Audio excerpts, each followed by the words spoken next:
சித்திரை அமாவாசையின் சோடசக்கலை நேரம் 17/4/2026.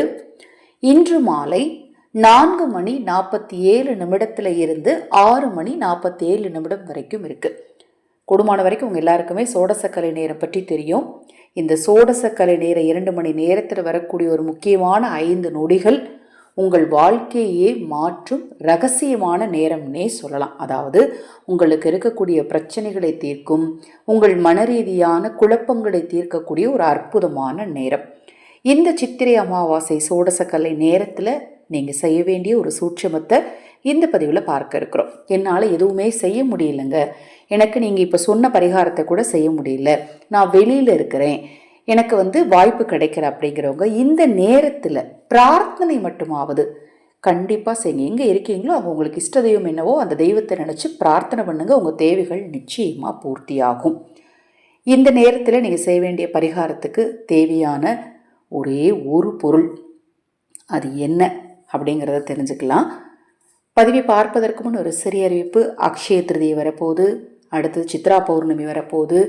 இந்த நாட்களில் ஆதரவற்றவர்களுக்கு உணவளிக்க விரும்பினாலும், உங்கள் வீட்டு குழந்தைகளின் பிறந்த நாள், திருமண நாள் மற்றும் சிறப்பு வைபவ நாட்களில் ஆதரவற்ற குழந்தைகளுக்கு நீங்கள் உணவளிக்க விரும்பினாலும், அடுத்து பார்த்தீங்கன்னா ஸ்கூல் ஓப்பன் ஆகும் இல்லையா, அதனால் இப்போ இருந்தே கேட்க ஆரம்பிச்சிருவாங்க. அதாவது ஸ்கூலுக்கு போகக்கூடிய குழந்தைகள், ஆதரவற்ற இல்லங்களில் இருக்கக்கூடிய ஸ்கூலுக்கு போகக்கூடிய குழந்தைங்களுக்கு தேவையான பொருட்களை வாங்கி கொடுக்க நீங்கள் நினச்சாலும் சரி, 9344692042 இந்த வாட்ஸ்அப் எண்ணுக்கு தொடர்பு கொள்ளுங்கள். உங்கள் தனிப்பட்ட பிரச்சனைகளுக்கும் பிரத்யேகமாக பரிகாரம் செய்துக்க விரும்பினாலும் அதே வாட்ஸ்அப் எண்ணுக்கு தொடர்பு கொள்ளுங்கள். இந்த குறிப்பிட்ட நேரத்தில் ஒரு காகிதத்தில் ஸ்வஸ்திக் சின்னத்தை வரைஞ்சிக்கோங்க. பச்சை நிற பேனாவால் ஸ்வஸ்திக் சின்னம் உங்களுக்கு ஸ்க்ரீனில் காட்டியிருக்கேன் இல்லையா, இதே மாதிரி தான் வரையணும். இல்லை உங்கள் வீட்டு பூஜை அறையில் ஒரு தட்டில் வாழை இலையை வச்சு அந்த வாழை இலை மேலே மஞ்சத்தூளாலையும் நீங்கள் வரைஞ்சிக்கலாம். மஞ்சத்தூள் வச்சு எப்படி கோலம் போடுவீங்க அதை மாதிரியே வரைஞ்சிக்கலாம். இல்லைன்னா பச்சரிசி மாவு எடுத்து கோலம் போடுற மாதிரியே நீங்கள் வரைஞ்சிக்கலாம். ஒன்று ஒரு பேப்பரில் வரைஞ்சிக்கோங்க, இல்லைன்னா மஞ்சள் தூள், இல்லை அப்படின்னா அடுத்தது அரிசி மாவு. அதை நீங்கள் பூஜையில் வச்சு அதற்கு மேலே ஒரே ஒரு அகல் விளக்க வைத்து நெய் ஊற்றி பஞ்சு திரி போட்டு இந்த குறிப்பிட்ட நேரத்தில் தீபம் ஏற்றணும்.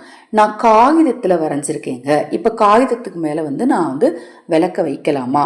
நான் இப்போ நீங்கள் சொன்ன மாதிரி இலையில ஸ்வஸ்திக் சின்னத்தை வரைஞ்சிட்டேங்க, அப்படியே அது மேலே தூக்கி அகல் விளக்க வைக்கலாமா அப்படின்னா அப்படியே வைக்கக்கூடாது.